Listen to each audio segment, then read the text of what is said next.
Hello YouTube, Grand Captain Speedy Dash here, starting up a playthrough of the Stanley Parable. And without further ado, let's get started.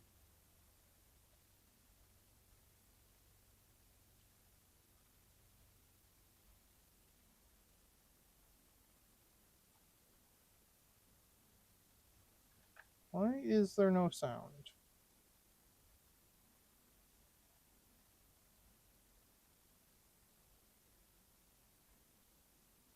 Let's try restarting the game.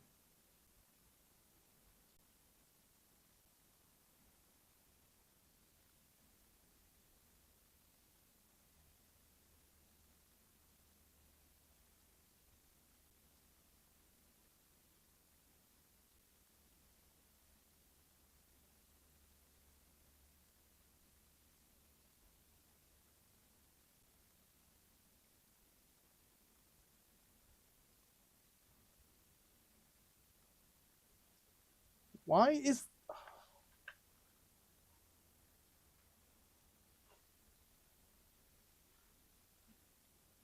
What is going on right now?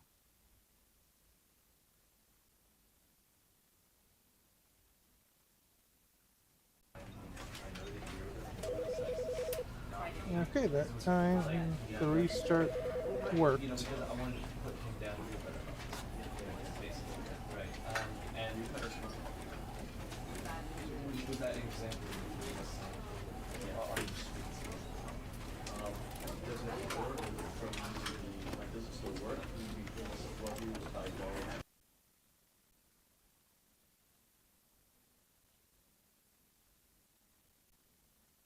This is the story of a man named Stanley. Stanley. Stanley worked for a company in a big building where he was employee number 427. Employee number 427's job was simple. He sat at his desk in room 427 and he pushed buttons on a keyboard. Orders came to him through a monitor on his desk, telling him what buttons to push, how long to push them, and in what order. This is what employee 427 did every day of every month of every year.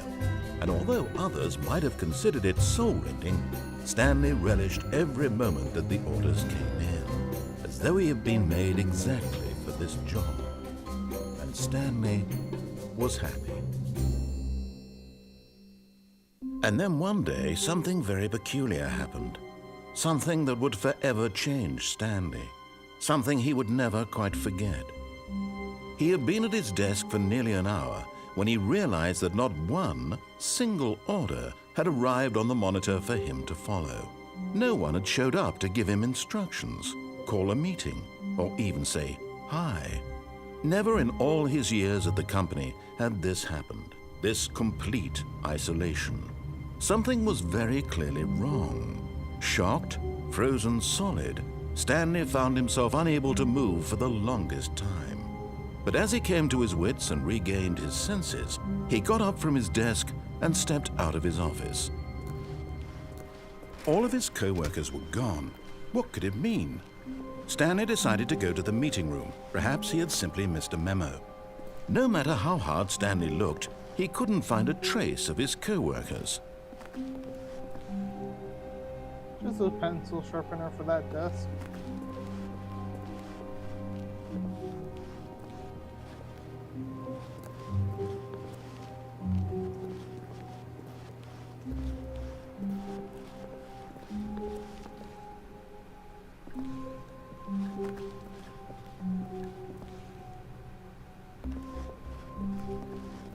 When Stanley came to a set of 2 open doors, he entered the door on his left. I have played this game a lot, but Yet there was not a single person have. here either. Feeling a wave of disbelief, Stanley decided to go up to his boss's office, hoping he might find an answer there. Anyway, I also want to turn down the volume, the master volume a little.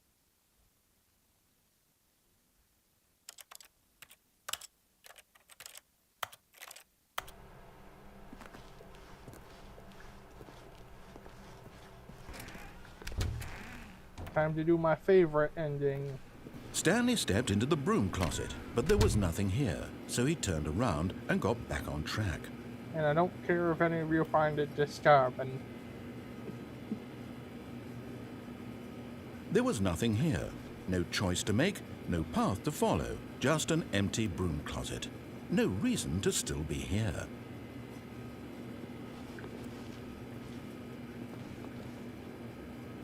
It was baffling that Stanley was still just sitting in the broom closet. He wasn't even doing anything. At least if there was something to interact with, he'd be justified in some way. As it is, he's literally just standing there doing sweet FA.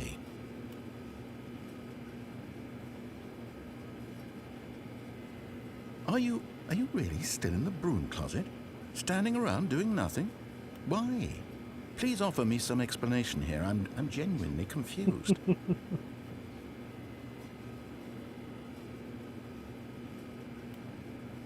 You do realize there's no choice or anything in here, right?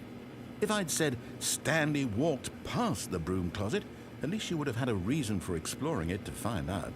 But it didn't even occur to me because literally this closet is of absolutely no significance to the story whatsoever.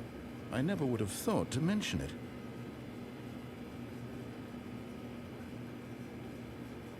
Maybe to you this is somehow its own branching path. Maybe when you go talk about this with your friends, you'll say, "Oh, did you get the broom closet ending? The broom closet ending was my favorite." I hope your friends find this concerning. Oh, it was concerning, not disturbing. I messed up the dude. Stanley was fat and ugly and really, really stupid. He probably only got the job because of a family connection. That's how stupid he is. That or with drug money.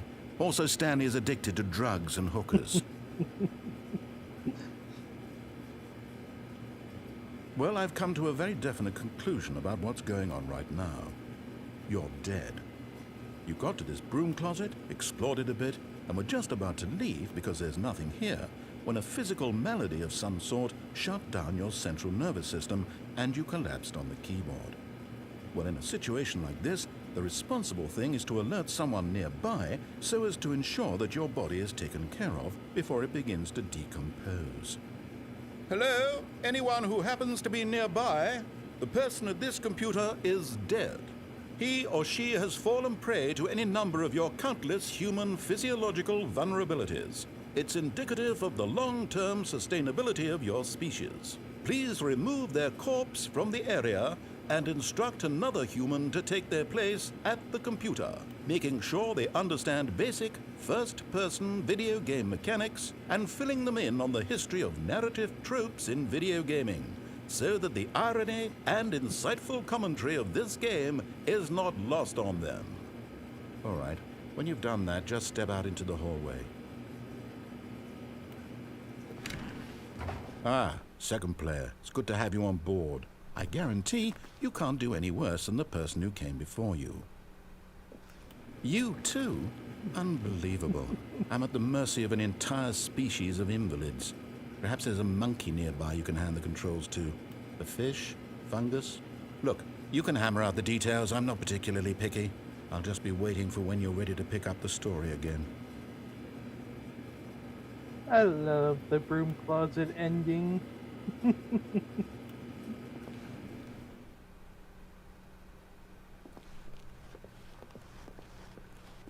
Coming to a staircase, Stanley walked upstairs to his boss's office.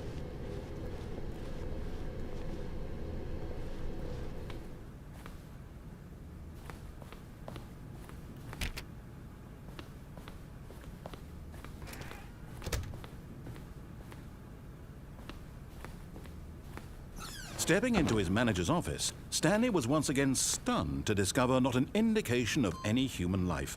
Shocked, unraveled, Stanley was in such a rush to get through the story as quickly as possible, he didn't even have a single minute to just let the narrator talk. That kind of anxiety isn't healthy, so he relaxed for a few moments with some calming New Age music.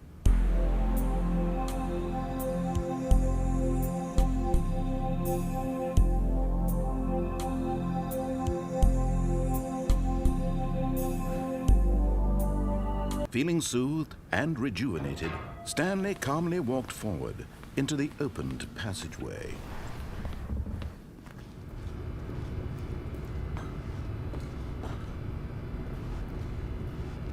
Time to go down. Down, down, down.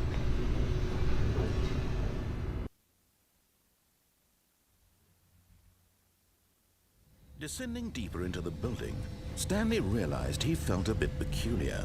It was a stirring of emotion in his chest, as though he felt more free to think for himself, to question the nature of his job.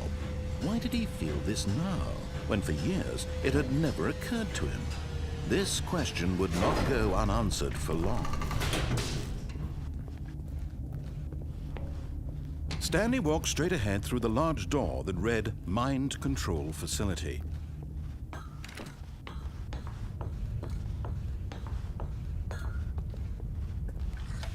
The lights rose on an enormous room packed with television screens. What horrible secret did this place hold? Stanley thought to himself. Did he have the strength to find out?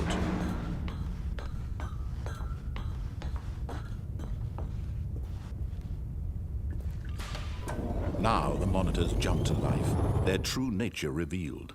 Each bore the number of an employee in the building, Stanley's co-workers. The lives of so many individuals reduced to images on a screen, and Stanley, one of them, eternally monitored in this place where freedom meant nothing. Hey, the bridge from the Super Adventure line.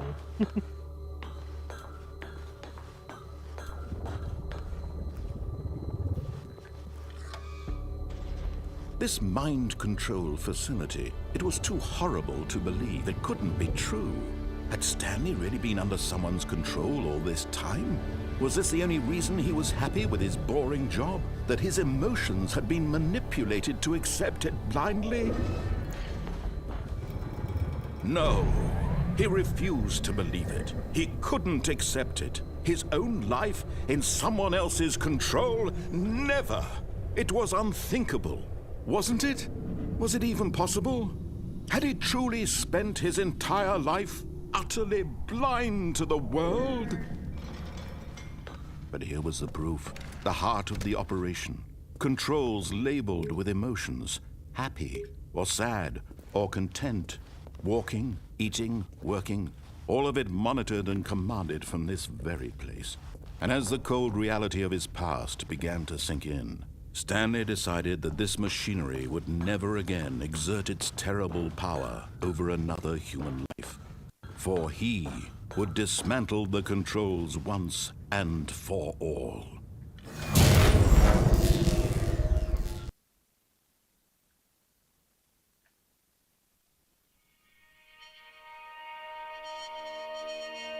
The mind control device is destroyed. Blackness and a rising chill of uncertainty. Was it over?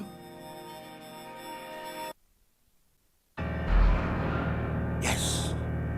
He had won. He had defeated the machine, unshackled himself from someone else's command. Freedom was mere moments away.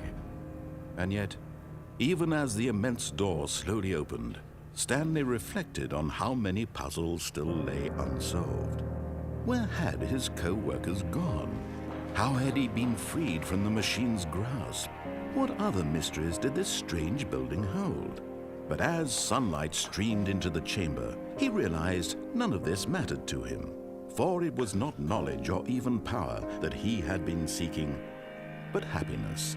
Perhaps his goal had not been to understand, but to let go. No longer would anyone tell him where to go, what to do, or how to feel. Whatever life he lives, it will be his. And that was all he needed to know. It was perhaps the only thing worth knowing. Stanley stepped through the open door. Stanley felt the cool breeze upon his skin, the feeling of liberation, the immense possibility of the new path before him. This was exactly the way, right now, that things were meant to happen. and Stanley was happy.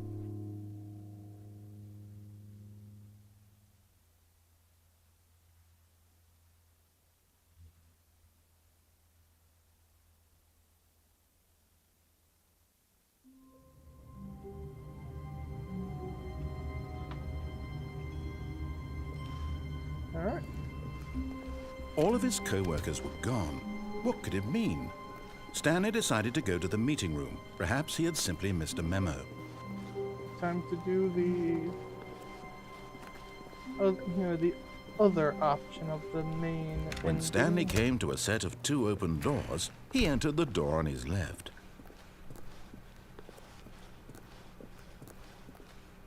Yet there was not a single person here either.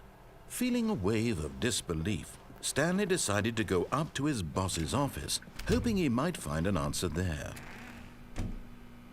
Oh, no, no, not again. I won't be part of this. I'm not going to encourage you. I'm not going to say anything at all.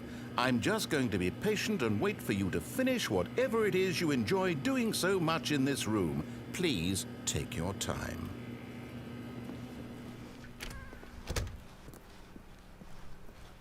Coming to a staircase, Stanley walked upstairs to his boss's office.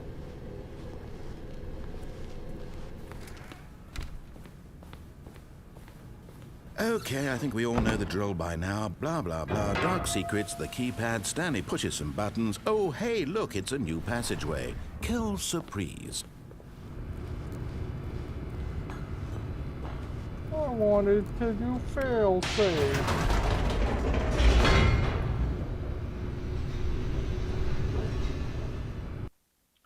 He takes the fun out of everything.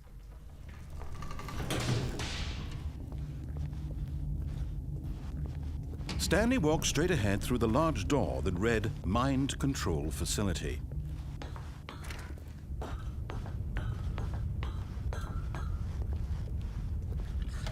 The lights rose on an enormous room packed with television screens. What horrible secret did this place hold? Stanley thought to himself. Did he have the strength to find out?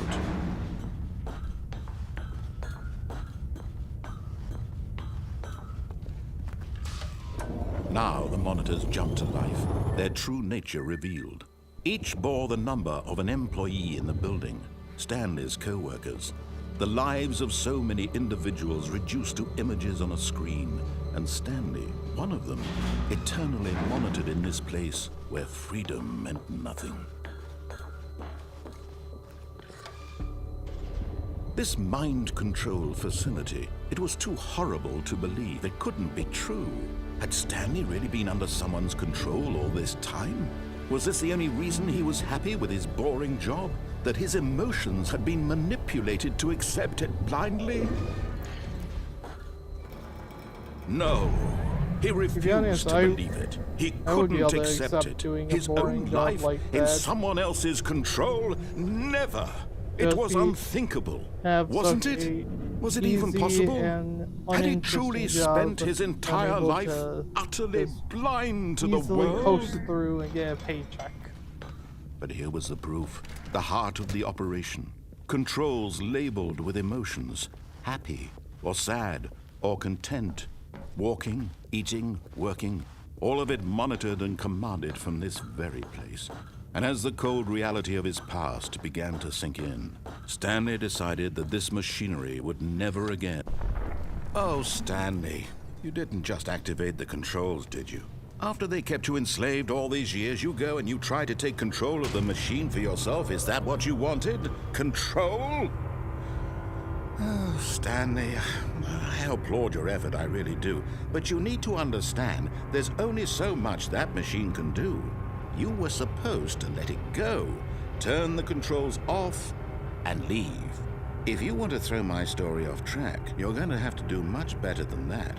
I'm afraid you don't have nearly the power you think you do. For example, and I believe you'll find this pertinent, Stanley suddenly realized he had just initiated the network's emergency detonation system. In the event that this machine is activated without proper DNA identification, nuclear detonators are set to explode, eliminating the entire complex. How long until detonation then? Let's say, 2 minutes. Now this is making things a little more fun, isn't it, Stanley? It's your time to shine. You are the star. It's your story now. Shape it to your heart's desires.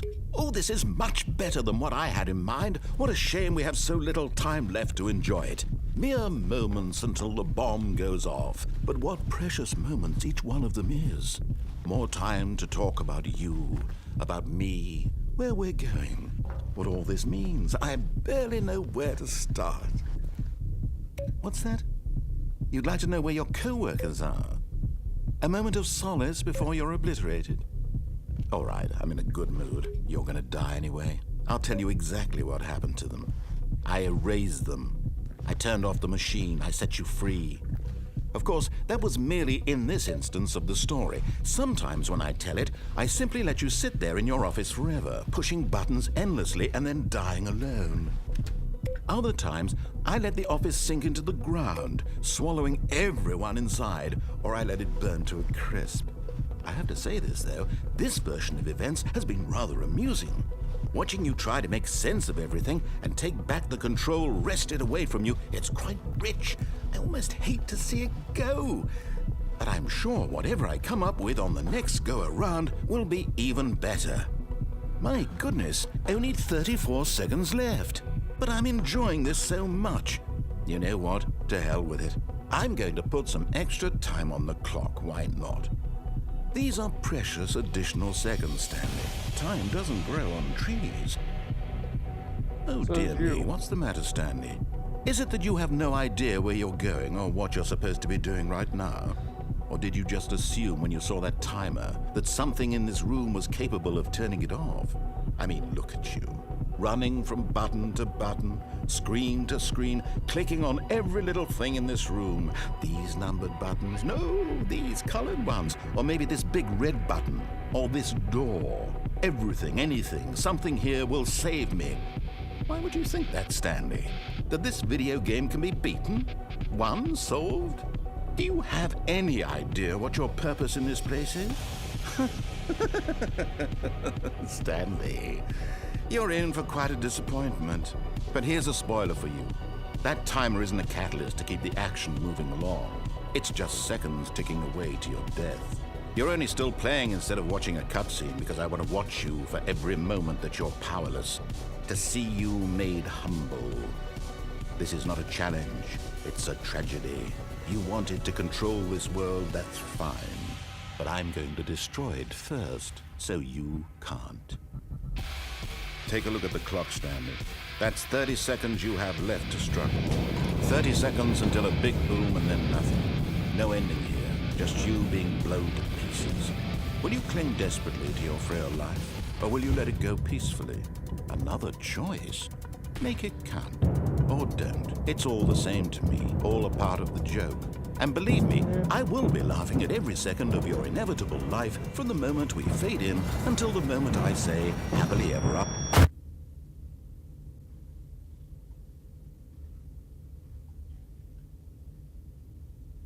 Now the only ending left on that path, I'm saving for later.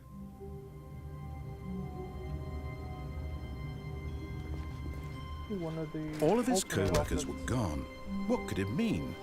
Stanley decided to go to the meeting room. Perhaps he had simply missed a memo. When Stanley came to a set of 2 open doors, he entered the door on his left. This was not the correct way to the meeting room, and Stanley knew it perfectly well. Perhaps he wanted to stop by the employee lounge first, just to admire it. Ah, yes, truly a room worth admiring. It had really been worth the detour after all, just to spend a few moments here in this immaculate, beautifully constructed room. Stanley simply stood here, drinking it all in. Have to drink it all in. Yes, really, really worth it being here in the room. A room so utterly captivating that even though all your co-workers have mysteriously vanished, here you sit looking at these chairs and some paintings. Really worth it. They're nice chairs. At this point, Stanley's obsession with this room bordered on creepy and reflected poorly on his overall personality. It's possible that this is why everyone left.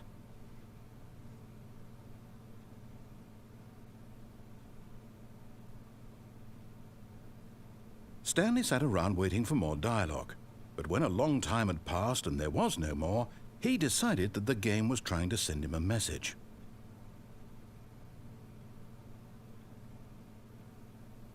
Can't remember, is that actually the last dialogue? Of course, I'm more.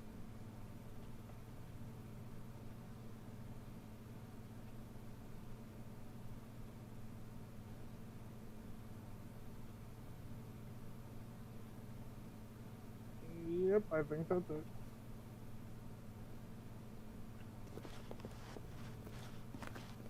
But at last, he'd had enough of the amazing room and took the first open door on his left to get back to business.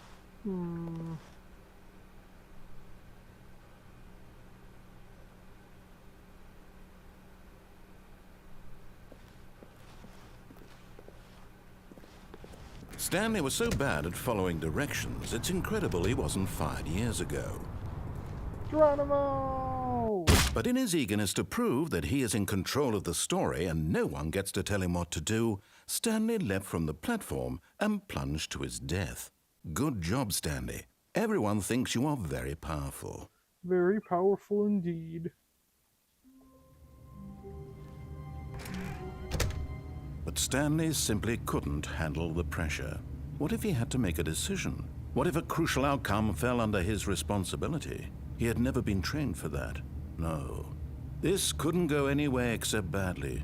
The thing to do now, Stanley thought to himself, is to wait. Nothing will hurt me. Nothing will break me. In here I can be happy forever. I will be happy. Stanley waited. Hours passed, then days. Had years gone by? He no longer had the ability to tell.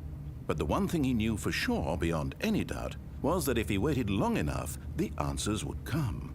Eventually, someday, they would arrive. Soon, very soon now, this will end. He will be spoken to. He will be told what to do. Now it's just a little bit closer. Now it's even closer. Here it comes.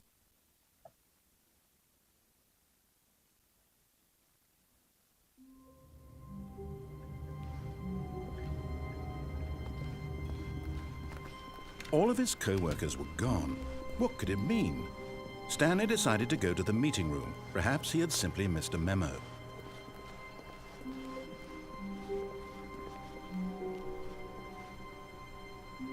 When Stanley came to a set of two open, this was not the correct way to the meeting room, and Stanley knew it perfectly well. Perhaps he wanted to stop by the employee lounge first, just to admire it. Wow, yes, this room. What a beautiful, but eager to get back to business, Stanley took the first open door on his left. And so he detoured through the maintenance section, walked straight ahead to the opposite door, and got back on track. Yet there was not a single person here either. Feeling a wave of disbelief, Stanley decided to go up to his boss's office, hoping he might find an answer there. It's unavailable. Why? Coming to a staircase, Stanley walked upstairs to his boss's office.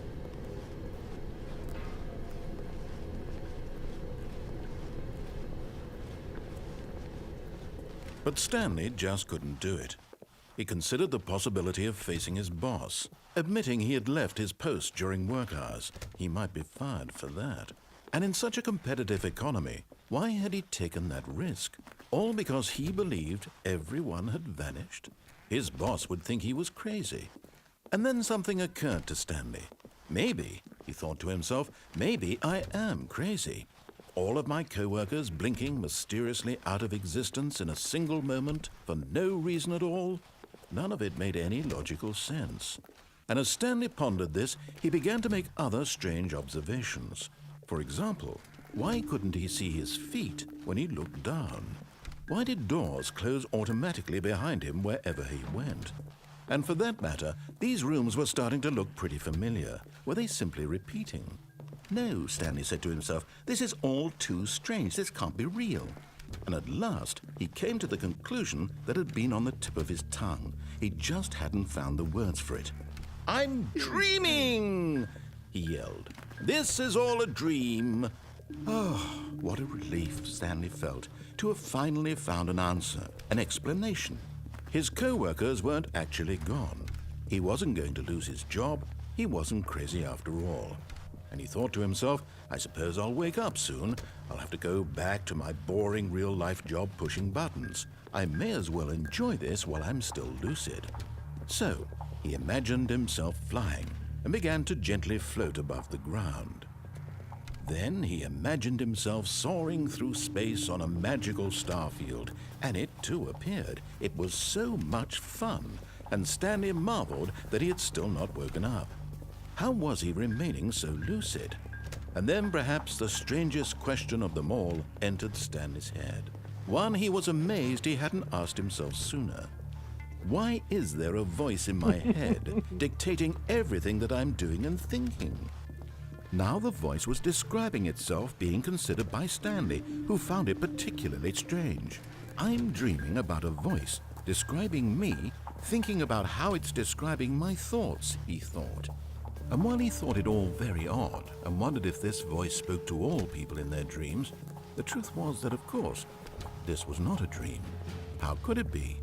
Was Stanley simply deceiving himself, believing that if he's asleep, he doesn't have to take responsibility for himself? Stanley is as awake right now as he's ever been in his life. Now, hearing the voice speak these words was quite a shock to Stanley. After all, he knew for certain, beyond a doubt, that this was in fact a dream. Did the voice not see him float and make the magical stars just a moment ago? How else would the voice explain all that? This voice was a part of himself too. Surely, if he could just... He would prove it. He would prove that he was in control, that this was a dream. So he closed his eyes gently, and he invited himself to wake up. He felt the cool weight of the blanket on his skin, the press of the mattress on his back, the fresh air of a world outside this one. Let me wake up, he thought to himself. I'm through with this dream. I wish it to be over. Let me go back to my job. Let me continue pushing the buttons. Please, it's all I want. I want my apartment and my wife and my job. All I want is my life exactly the way it's always been. My life is normal. I am normal. Everything will be fine. I am okay.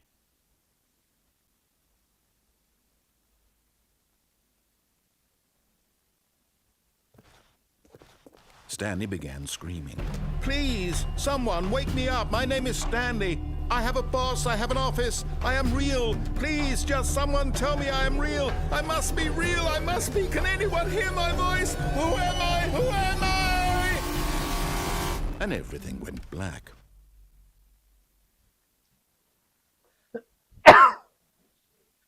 This is the story of a woman named Mariella. Mariella woke up on a day like any other. She arose, got dressed, gathered her belongings, and walked to her place of work. But on this particular day, her walk was interrupted by the body of a man who had stumbled through town talking and screaming to himself, and then collapsed dead on the sidewalk. And although she would soon turn to go call for an ambulance, for just a few brief moments she considered the strange man. He was obviously crazy. This much she knew. Everyone knows what crazy people look like. And in that moment, she thought to herself how lucky she was to be normal. I am sane. I am in control of my mind. I know what is real and what isn't.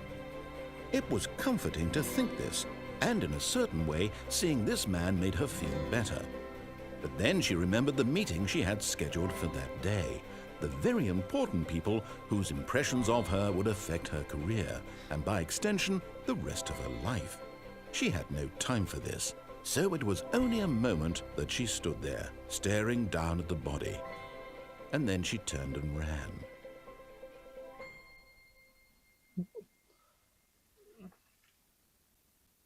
the crazy ending.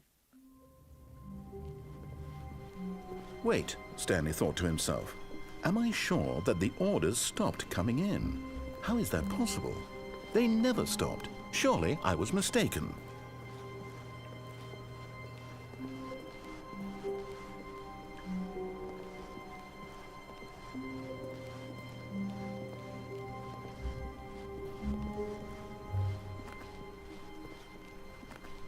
No, the orders were still missing. For now.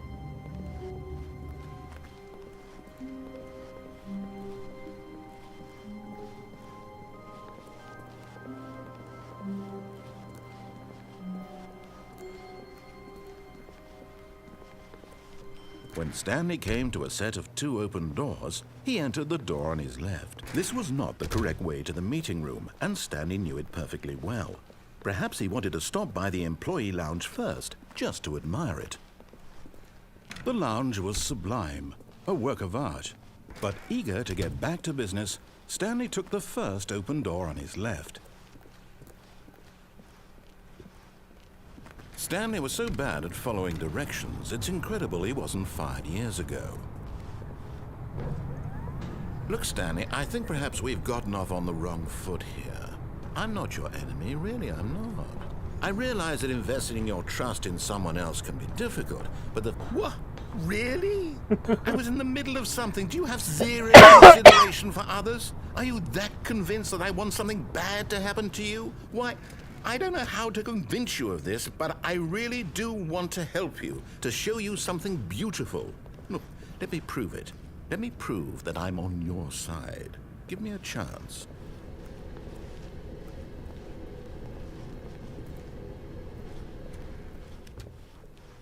Now listen carefully, this is important. Stanley walked through the red door. Aha, perhaps you misunderstood. Stanley walked through the red door.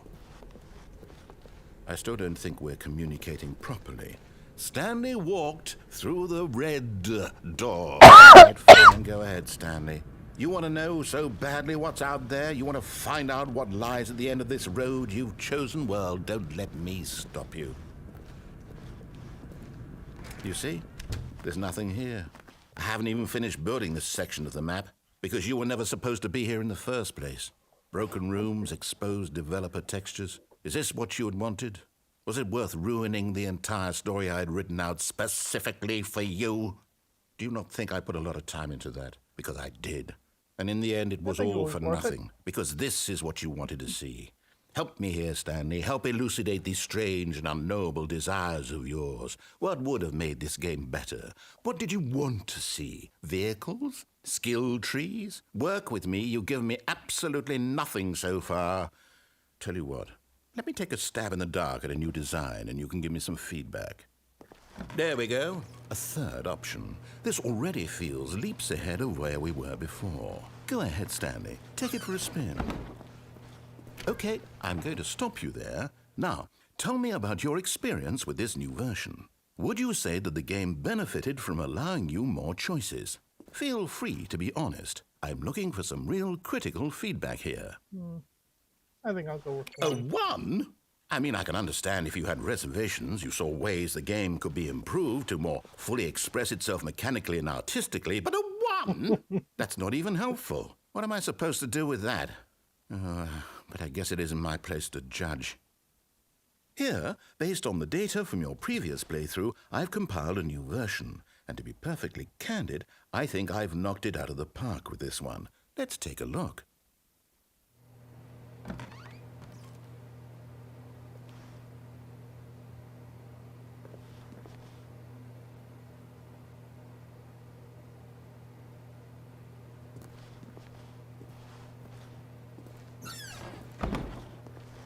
Now, would you say that competitive leaderboard helped you feel motivated to keep walking through doors? Again, honest answers, please. Hey, I nearly forgot. I've got a prototype of a new game I've been working on, and now would be a lovely opportunity to give it some playtesting. You wouldn't mind taking a look at it, would you? Perfect. Let me boot it up. In this game, the baby crawls left towards danger. You click the button to move him back to the right, and if he reaches the fire, you fail. It's a very meaningful game, all about the desperation and tedium of endlessly confronting the demands of family life. I think the art world will really take notice. But of course, the message of the game only becomes clear once you've been playing it for about 4 hours. So why don't you give it 4 hours of play to make sure it's effective? Be sure to keep notes on your experience.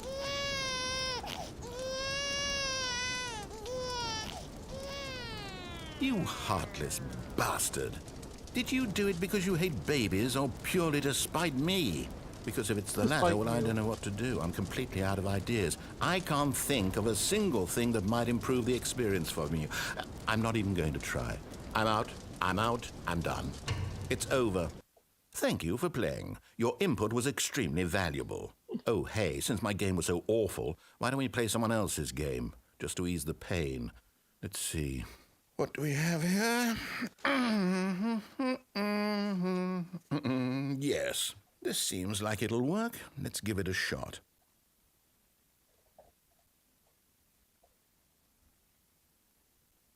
Well, Stanley, is this any better? At last, the one thing you've always desired. A game I had absolutely nothing to do with. But is it enough? Tell me that, Stanley. Will it ever be enough? Well, I'll say this. I'm done making things for you. From now on, I will only create to fulfill a greater artistic purpose. Watch this, Stanley. I'm going to build a house.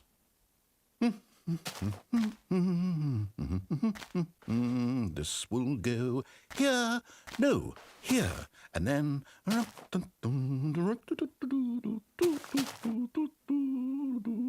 Let's see, what does it need? Yes, of course, and just to finish it all off, yes, it's complete. I made this, Stanley. Look at it.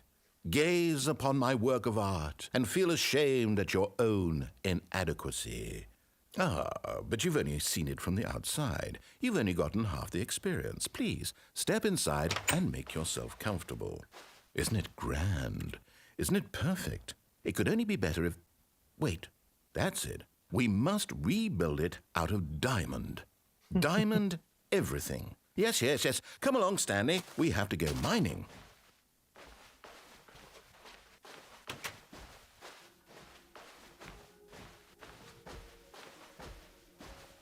Oh my, it looks like it's going to get a bit dark. Have you brought a light?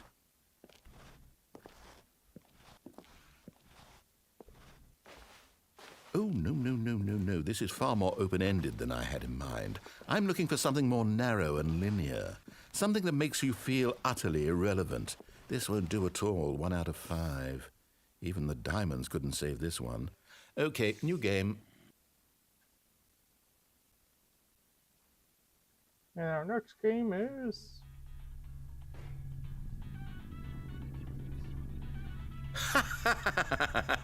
Yes! I don't even know what this game is, but I love it.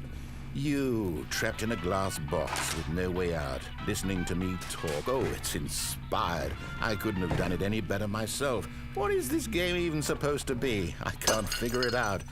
Okay, now I'm curious.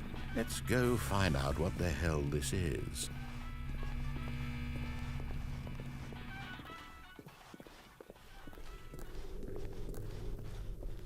Oh, it's a puzzle.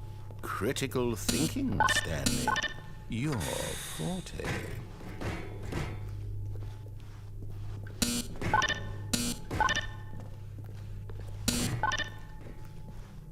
Will you stay on the button?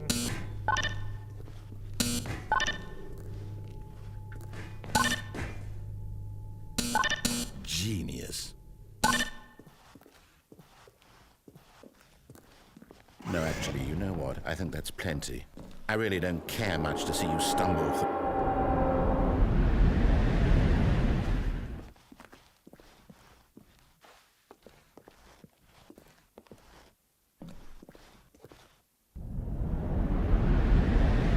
Down further we shall go.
Guess you I got wonder bored. what he found.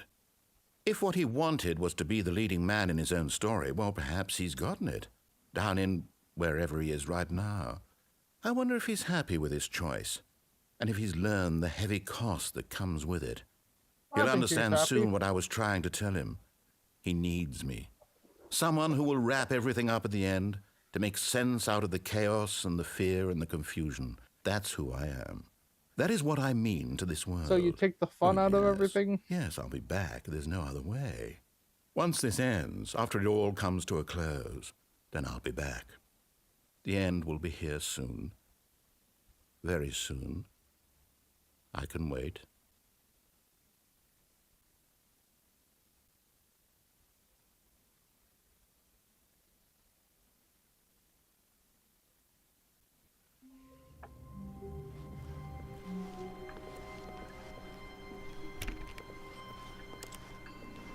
All of his co-workers were gone.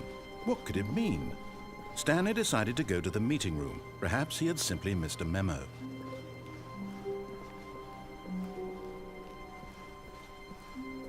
When Stanley came to a set of 2 open, this was not the correct way to the meeting room, and Stanley knew it perfectly well. Perhaps he wanted to stop by the employee lounge first, just to admire it.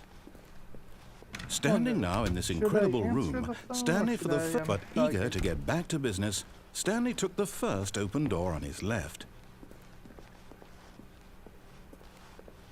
Stanley was so bad at following directions, it's incredible he wasn't fired years ago. Look, Stanley, I think perhaps we've gotten off on the wrong foot here. Have opinion of I'm if not I your should enemy, unplug really, the phone I'm not. first, or I should realize that investing answer it your first? trust in someone else can be difficult, but the fact is that the story has been about nothing but you all this time. There's someone you've been neglecting, Stanley. Someone you've forgotten about. Please, stop trying to make every decision by yourself. Now, I'm not asking for me, I'm asking for her. This is it, Stanley. Your chance to redeem yourself, to put your work aside, to let her back into your life. She's been waiting. That's her, Stanley. You need to be the one to do this, to reach out to her. If you can truly place your faith in another, then pick up the phone.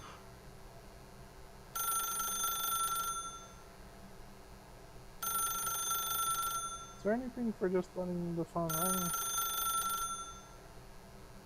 In my dialogue?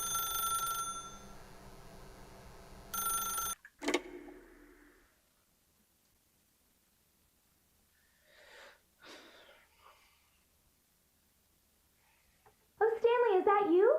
Hold on, sweetie. Sorry to keep you waiting. I'm just pulling the bread out of the oven. All right. Okay, there we go. All right, now, I want you to come in and tell me all about your day. Gotcha. Oh, come on. Did you actually think you had a loving wife who'd want to commit their life to you? I'm trying to make a point here, Stanley. I'm trying to get you to see something. Come inside. Let me show you what's really going on here.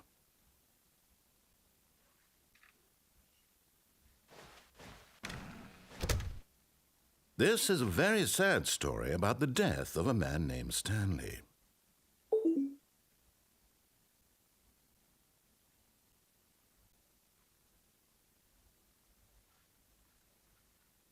Too bad there's no alternate option of just ignoring it. I can't even use that one. Stanley is quite a boring fellow. He has a job that demands nothing of him, and every button that he pushes is a reminder of the inconsequential nature of his existence. Look at him there, pushing buttons, doing exactly what he's told to do. Now he's pushing a button. Now he's eating lunch. Now he's going home. Now he's coming back to work. One might even feel sorry for him, except that he's chosen this life. But in his mind, in his mind he can go on fantastic adventures. From behind his desk, Stanley dreamed of wild expeditions into the unknown, fantastic discoveries of new lands. It was wonderful. and each day that he returned to work was a reminder that none of it would ever happen to him. And so he began to fantasize about his own job. First, he imagined that one day while at work, he stepped up from his desk to realize that all of his co-workers, his boss, everyone in the building had suddenly vanished off the face of the earth. The thought excited him terribly. So he went further. He imagined that he came to 2 open doors and that he could go through either.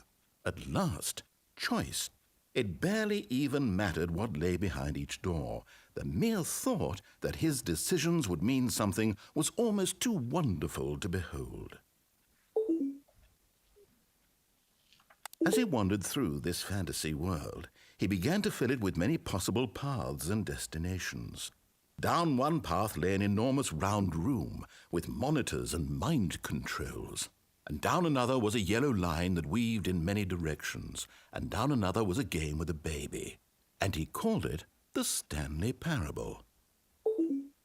Haven't done the It was such a Adventure line wonderful yet. fantasy, and so in his head he relived it again, and then again, and again, over and over, wishing beyond hope that it would never end, that he might always feel this free. Surely there's an answer down some new path, mustn't there be? Perhaps if he played just one more time. But there is no answer. How could there possibly be? In reality, all he's doing is pushing the same buttons he always has. Nothing has changed. The longer he spends here, the more invested he gets, the more he forgets which life is the real one.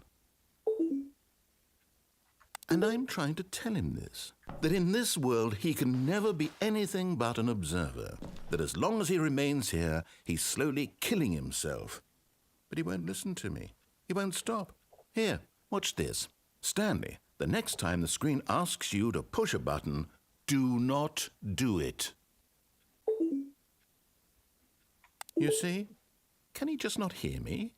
How can I tell him in a way that he'll understand that every second he remains here, he's electing to kill himself?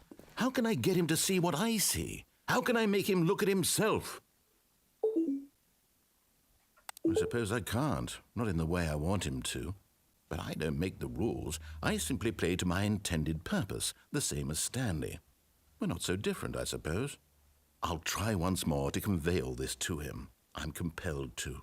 I must. Perhaps, well, maybe this time he'll see. Maybe this time. And I tried again, and Stanley pushed a button.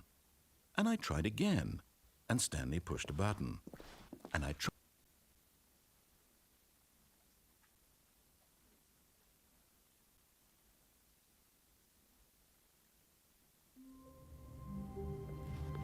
I think we'll go How for the wonderful. adventure line. Stanley was alone.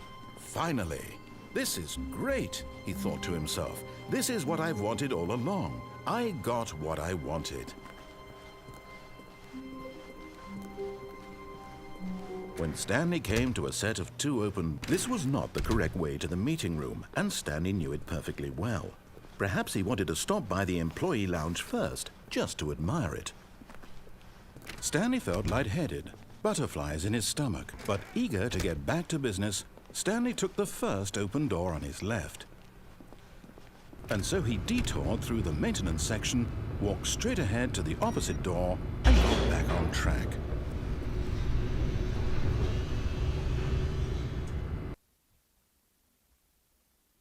We're very much off But track. Stanley didn't want to go back to the office. He wanted to wander about and get even further off track. So now in order to get back, he needed to go,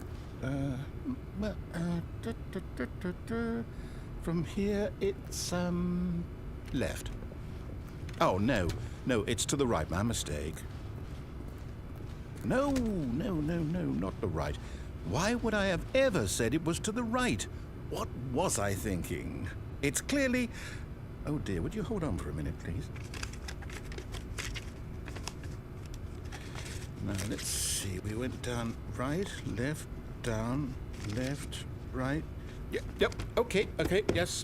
I've got it now. This story is absolutely, definitely this way.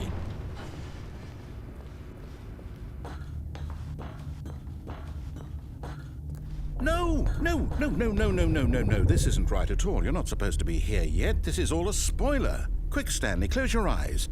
Okay. We just have to get back to, oh, who am I kidding? It's all rubbish now. The whole story completely unusable. How about, rather than waste my time trying to salvage this nonsense, we'll just restart the game from the beginning. And this time, suppose we don't wander so far off track, hmm? Okay, from the top.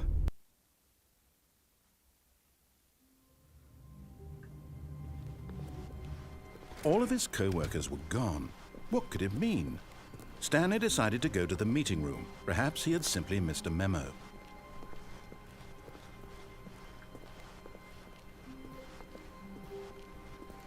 When Stanley... Wait, what? No, I restarted. I swear, I definitely restarted the game over, completely fresh. Everything should be... Oh, did something change? Stanley, did you change anything when we were back in that room with all the monitors? Did you move the story somewhere, or... Hold on. Why am I asking you? I'm the one who wrote the story. It was right here just a minute ago. I know for sure that it's here somewhere. Okay, then. It's an adventure. Come, Stanley. Let's find the story.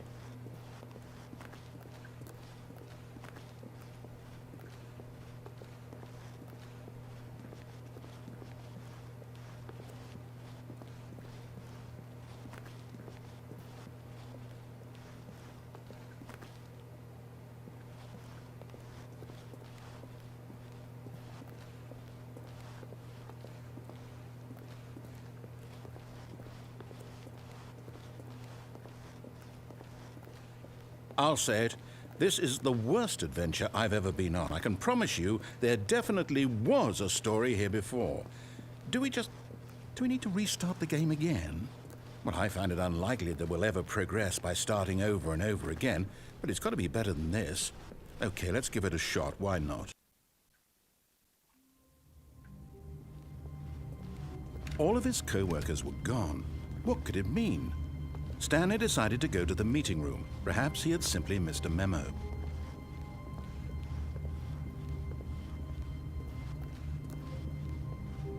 Okay, yep, it's worse. I might be remembering this wrong. It's possible the story is back where we just came from.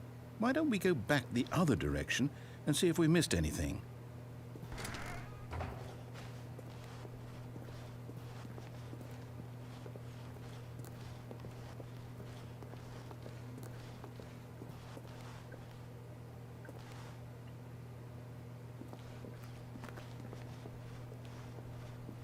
Aha! I knew we'd miss something. The story. Here it comes. No, wait, never mind. Not the story. Okay, let's head back the other way and retrace our steps. Now this... Well, I'll be honest, I don't recognize this place at all. Is this the story? I don't think so. I can't quite recall, but I believe my story took place in an office building. Is that correct? Do you remember, Stanley? Well, do you know what? Since I've completely forgotten what we were supposed to be doing, how about this? You win! Congratulations! I know you put in a lot of hard work, and it really paid off, so good job. Oh, no. No, I don't feel right about this at all. We both know you didn't put in any actual work for that win. Some people win fair and square, and this was not one of those situations. Okay, I'm getting weirded out by whatever this place is. I don't care what might happen this time, I have to restart. All right, I've got a solution. This time, to make sure we don't get lost, I've employed the help of the Stanley Parable adventure line. Just follow the line. How simple is that?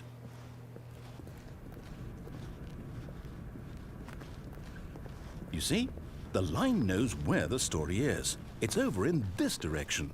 Onward, Stanley, to destiny. Though, here's a thought. Wouldn't wherever we end up be our destination, even if there's no story there? Or to put it another way, is the story of no destination still a story? Simply by the act of moving forward, are we implying a journey such that a destination is inevitably conjured into being via the very manifestation of the nature of life itself? Okay, Stanley, I need to follow this train of thought for a minute. Just stick with me. Now, we can both agree that the nature of existence is in fact a byproduct of one's subjective experience of that existence, right? Okay. Now, if my experience of your existence rests inside of your subjective experience of this office, is this office, in fact, the skeleton of my own relative experiential mental subjective construct? Whoa. Hang on. That got a bit weird back there. Well, I'd like to apologize. Not sure where I was going with all that. You know what? I think what we need right now is a bit of music to lighten the mood.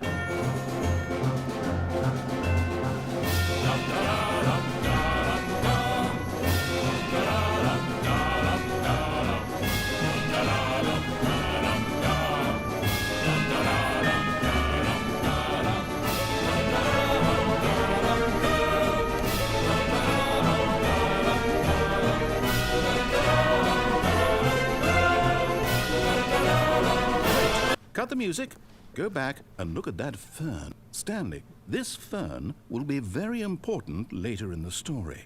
Make sure you study it closely and remember it carefully.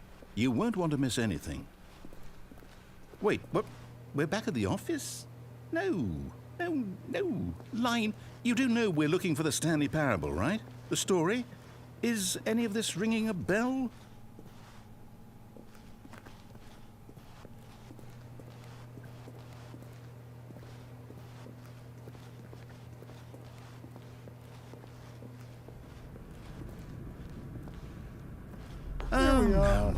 No, not again. Line, how could you have done this to us? And after we trusted you, after everything we've been through, you... Oh, I can't take this anymore. To hell with it. Restart.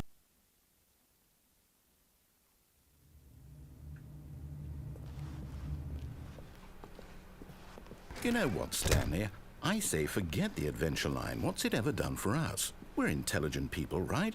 Why can't we make up our own story? Something exciting, daring, mysterious. Ooh, this all sounds perfectly doable. Why don't we simply start wandering in, well, I don't know. How about this direction? All right. Now, Goodbye, yes, adventure line. this is exciting. Just me and Stanley forging a new path, a new story. Well, it could be anything. What do you want our story to be? Go wild. Use your imagination. Whatever it might be, Stanley, I'm ready for it. Oh, Hello, no, Adventure not Line. you again. Stanley, I'd also like to veto the line from having any role in our awesome new story. No lines or monitor rooms. Just don't acknowledge it, and we should be fine. Bye, Adventure Line. Ah, a choice. We get to make a decision. From here, the story is in our control. How important we mustn't squander the opportunity. In fact, I believe I need a minute to think here. Just walk in circles for a minute. Okay, so I know that each door has to lead somewhere, which means that somewhere, the place where we're trying to go, there must be a reverse door that leads here. And that in turn means that our destination corresponds with the counter-inverted reverse door's origin. So starting from the right, let us ask, will taking the right door lead us to where we're going? And since the answer is clearly yes, then by all accounts, the door on the right is the correct one. Another victory for logic. Come, Stanley, our destiny awaits.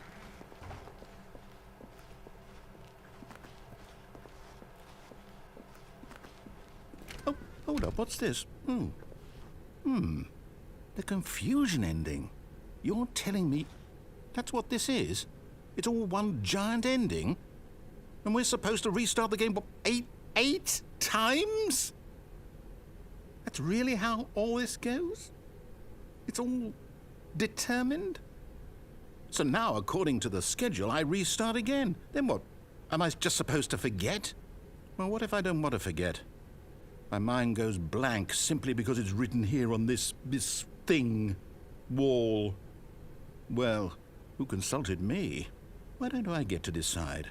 Why don't I get a say in all of this? Is it really... No, it can't be. I don't want it to be. I don't want the game to keep restarting. I don't want to forget what's going on. I don't want to be trapped like this. I won't restart the game. I won't do it. I won't do it. I won't do it. And the timer stopped? Does that mean, did we do it? Did we break the cycle? The, whatever it is that made this schedule? How would we even know? Will someone come for us? Will something happen? So, okay. I guess now we just wait. You know, I suppose in some way that this is a kind of story, wouldn't you agree? I'm not quite sure if we're in the destination or the journey, though they're always saying that life is about the journey and not the destination. So I hope that's where we are right now. We'll find out, won't we? Eventually. Well, in the meantime, if you do happen to have a...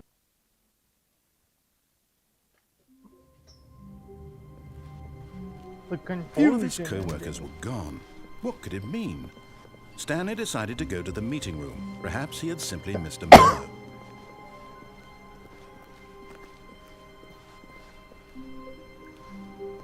When Stanley came to a set of 2 open, this was not the correct way to the meeting room, and Stanley knew it perfectly well. Perhaps he wanted to stop by the employee lounge first, just to admire it. The lounge was grand, majestic, perhaps, but eager to get back to business, Stanley took the first open door on his left.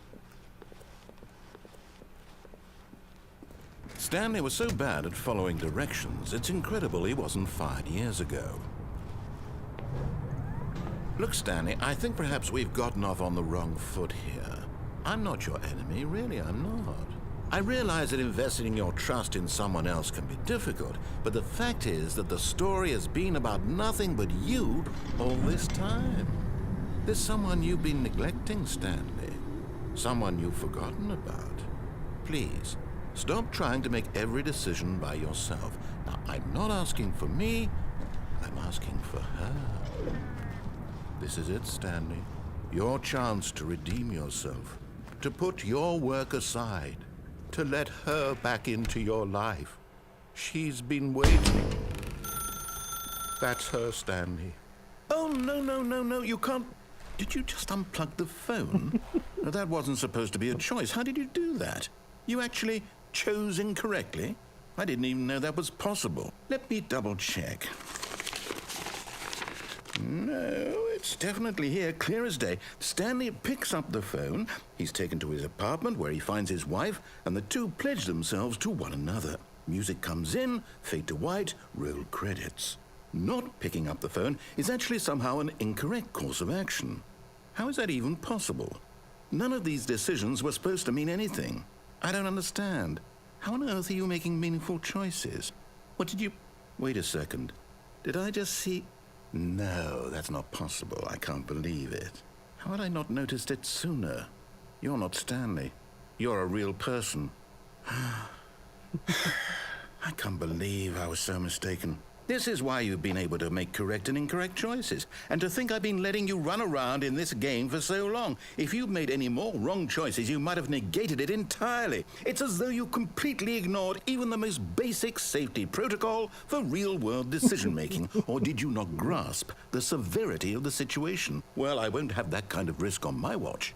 I'm going to stop the game for a moment so we can educate you properly on safe decision-making in the real world. Please observe this helpful instructional video. Choice. It's the best part of being a real person, but if used incorrectly can also be the most dangerous. For example, in this scenario, a hypothetical real person named Stephen has a choice. He could spend years helping improve the quality of life for citizens of impoverished third world nations. Or he could systematically set fire to every orphan living in a 30-kilometer radius of his house. Which choice would you make? Remember that unlike here, the real world makes sense, and at no time should you make a choice that does not conform to rational logic. If you find yourself speaking with a person who does not make sense, in all likelihood, that person is not real. Allow the person to finish their thought, then provide an excuse why you cannot continue talking. Turn to a partner and practice saying, "My goodness, is it 4:30? I'm supposed to be having a back, sack, and crack."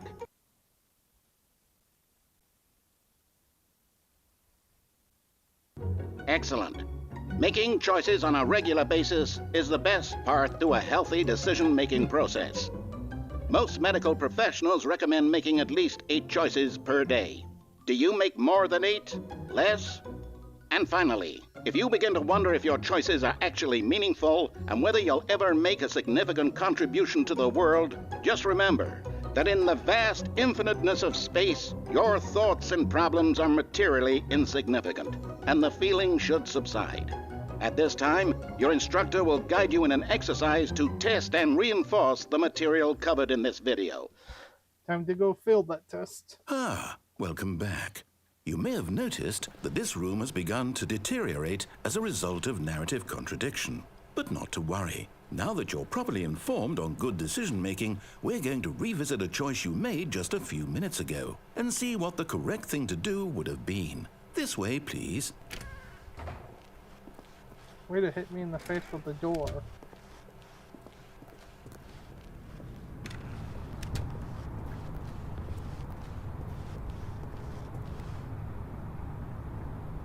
Nah, not possible. Now that we know your choices are meaningful, we can't have you jumping off the platform and dying.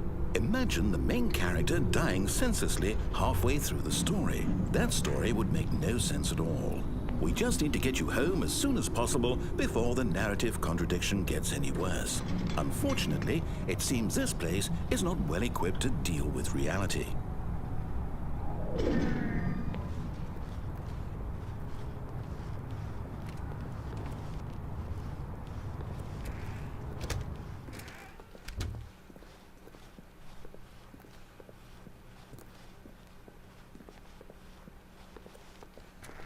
Almost there. You'll take the door on the left, back to the correct ending, the story will have resolution once again, and you'll be home free in the real world. Now remember, all you need to do is behave exactly as Stanley would. That means choosing responsibly and always putting the story first. I'm quite sure you'll be up to the task. Just follow my lead and you'll be fine. All right. When Stanley came to a set of 2 open doors, he entered the door on his left. Hitting me in the face with the door again? No! Why did you do that? Quickly, hurry back in the other direction. Perhaps we're not too late.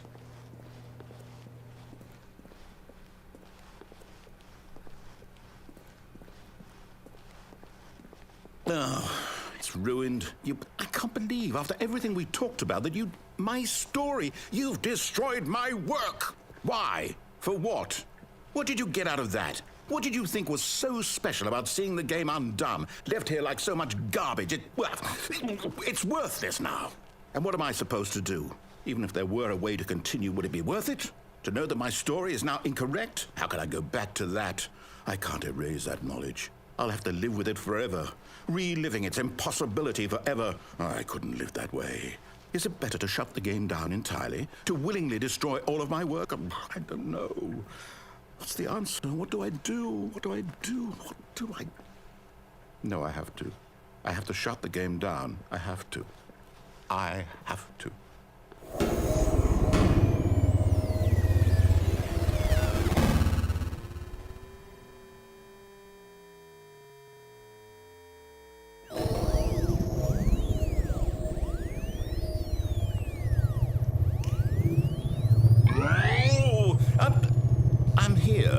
I'm still here in this pile of rubbish, with you who thought you were so clever.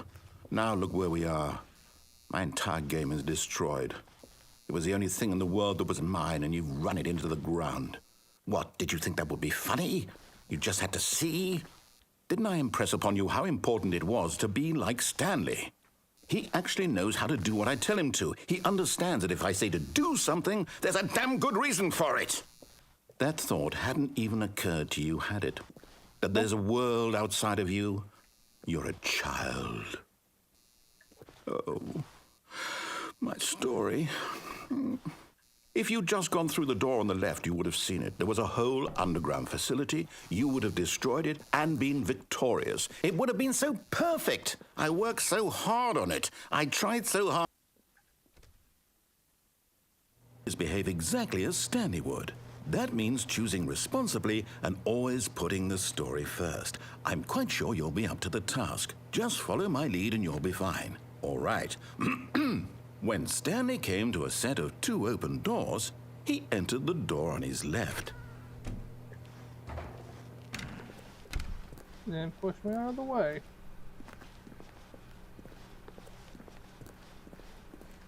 Yet there was not a single person here either.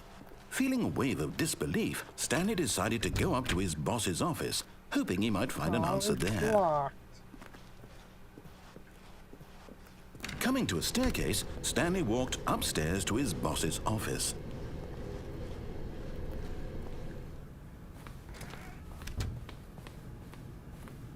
Stepping inside his manager's office, Stanley was once again stunned to discover not an indication of any human life. Shocked, unraveled, Stanley wondered in disbelief who orchestrated this, until he saw the door with a voice receiver next to it. Surely behind this door lay all the answers to his questions. And beyond all probability, he knew the passcode. He had seen it on his boss's computer just last week. Night Shark 115. Was this the code to open the door? Would it still work? There was only one way to find out. Stanley had been trained never to speak up, but now he would draw from within himself the courage to face the unknown. He drew a sharp breath and then spoke the code. Nope.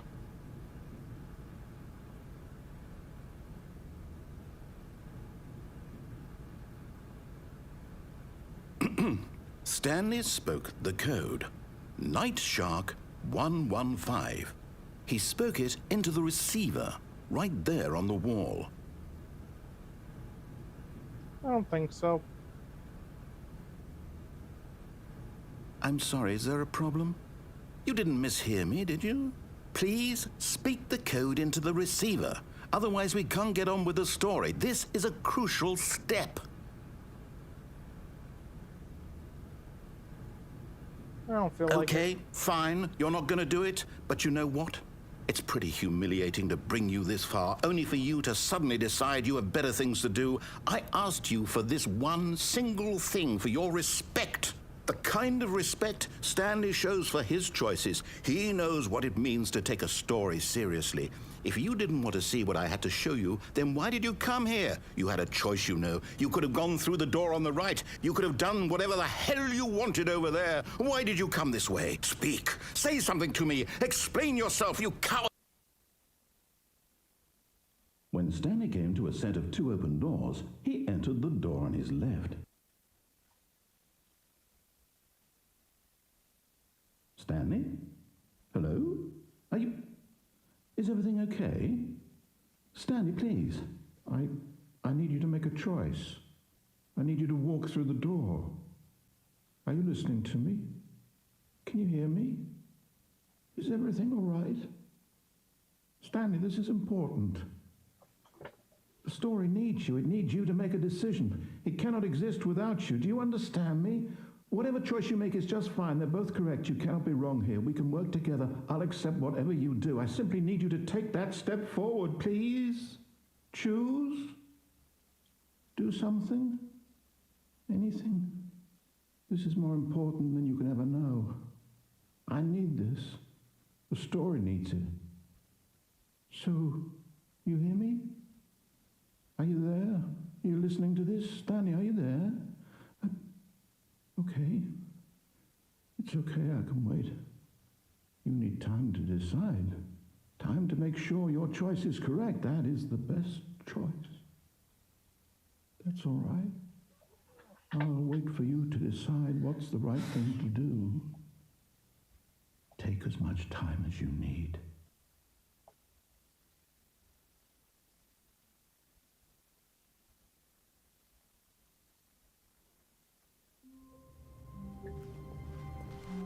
All of his co-workers were gone. What could it mean? Stanley decided to go to the meeting room. Perhaps he had simply missed a memo.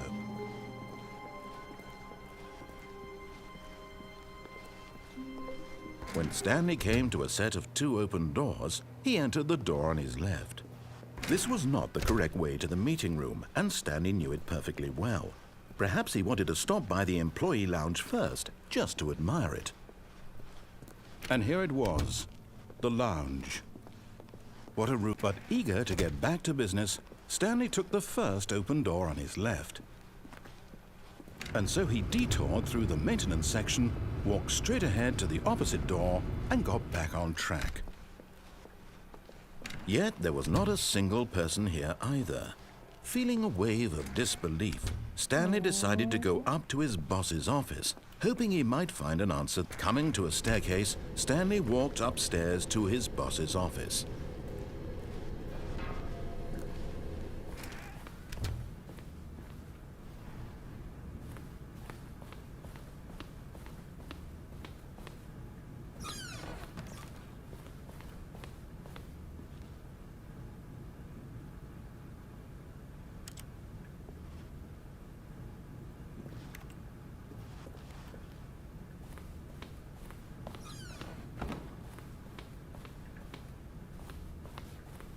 Here's the door.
Am I supposed to go down at this point?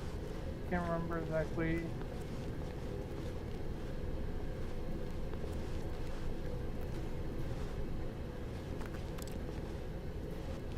Where I'm supposed to go.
me actually look up.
I think I might have broke it.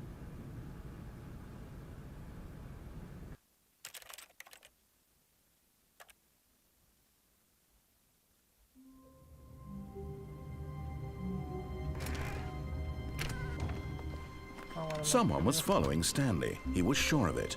If he checked over his shoulder now, he would surely catch them. It was only a matter of time.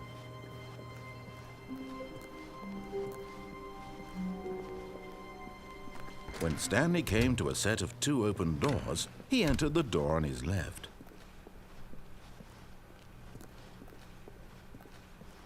Yet there was not a single person here either. Feeling a wave of disbelief, Stanley decided to go up to his boss's office.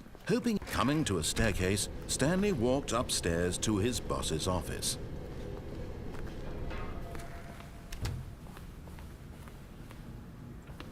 Here's the door, just go. I wanted to do the failsafe. Ah.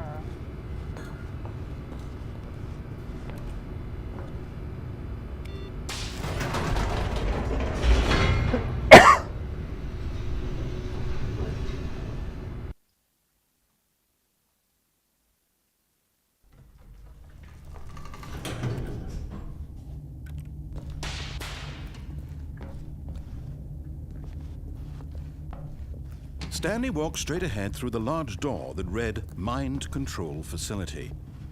Although this passageway had the word escape written on it, the truth was that at the end of this hall, Stanley would meet his violent death. The door behind him was not shut. Stanley still had every opportunity to turn around and get back on track. At this point, Stanley was making a conscious, concerted effort to walk forward and willingly confront his death.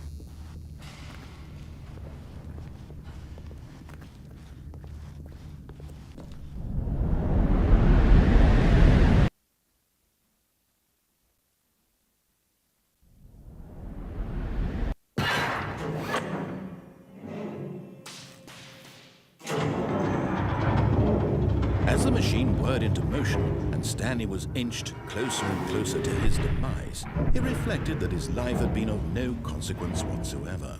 Stanley can't see the bigger picture. He doesn't know the real story, trapped forever in his narrow vision of what this world is. Perhaps his death was of no great loss, like plucking the eyeballs from a blind man. And so he resigned and willingly accepted this violent end to his brief and shallow life. Farewell, Stanley.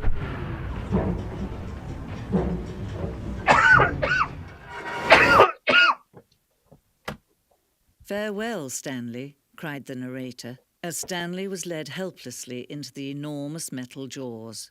In a single visceral instant, Stanley was obliterated, as the machine crushed every bone in his body, killing him instantly.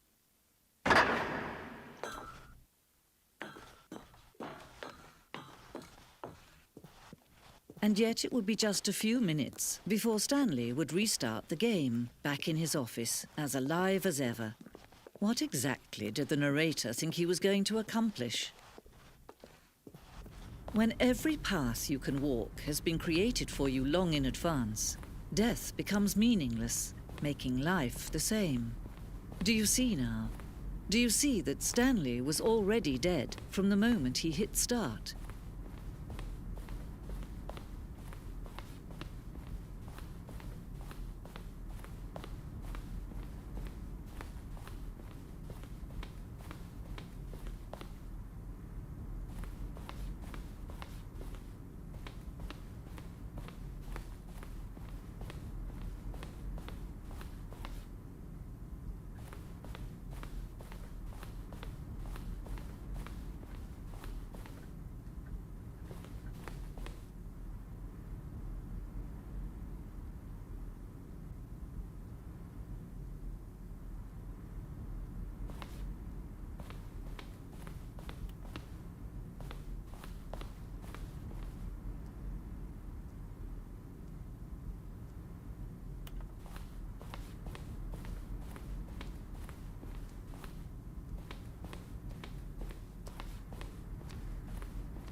So I have a little bit more to look at.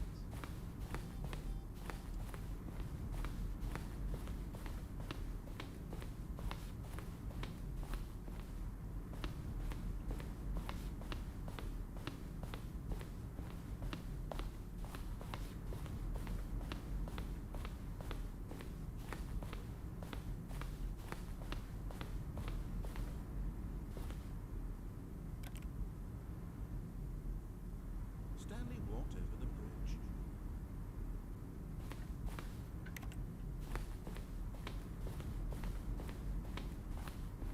When Stanley came to the lift, he travelled upward to the power source at the top of the facility.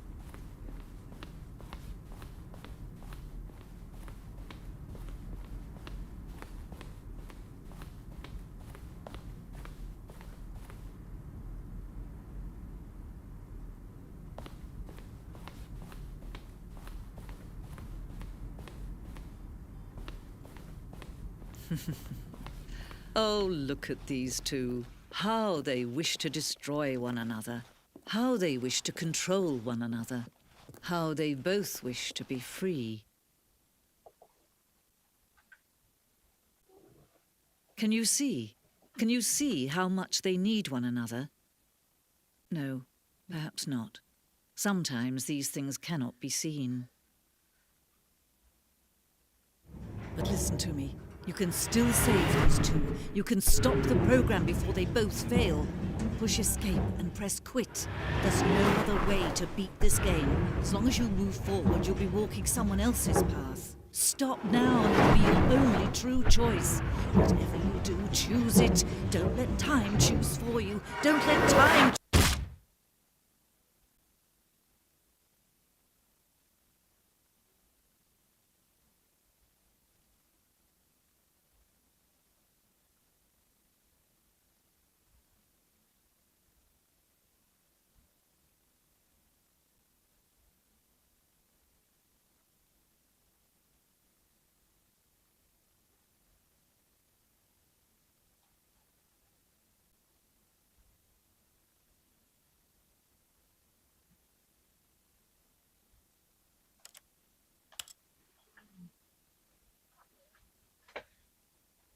Yeah, I think that's where I will end the live stream for this game. So that was the Stanley Parable. There's only a couple things that I didn't actually get done. But I think I will call it for the original game. And next live stream, I'll start doing the Ultra Deluxe. Alright. If you enjoy my content, like the video and subscribe to my channel, as well as checking out my Steam group or Discord to join the community I'm building. And if you have any money to spare, maybe consider throwing a little of it my way. As always, to everyone who tuned in or is watching on reruns, have a wonderful morning, afternoon, evening, or night, wherever you are.